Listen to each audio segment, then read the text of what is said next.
No drugs in Surat city અભિયાન ચલાવી રહેલી સુરત પોલીસની એસઓજી પોલીસની ટીમે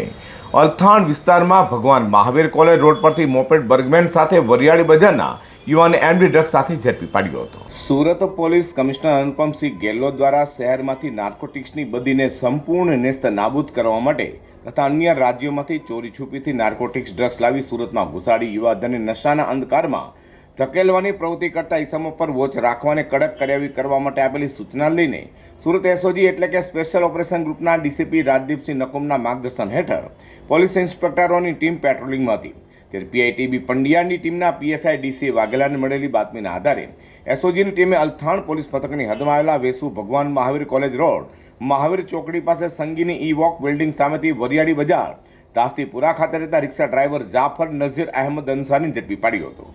તેની ઝડપી લેતા તેની પાસેથી 70,000થી વધુનો એમડી ડ્રગ્સનો જથ્થો મળી આવતા પોલીસે એમડી ડ્રગ્સ સાથે તેની પાસેની બર્ગમેન મોપેડ અને મોબાઈલ ફોન મળી 1,30,000થી વધુની મત્તા કબજે કરી તે વિરુદ્ધ અલથાણ પોલીસ મથકમાં ફરિયાદ નોંધાવતા વધુ તપાસ અલથાણ પોલીસે હાથ ધરી છે।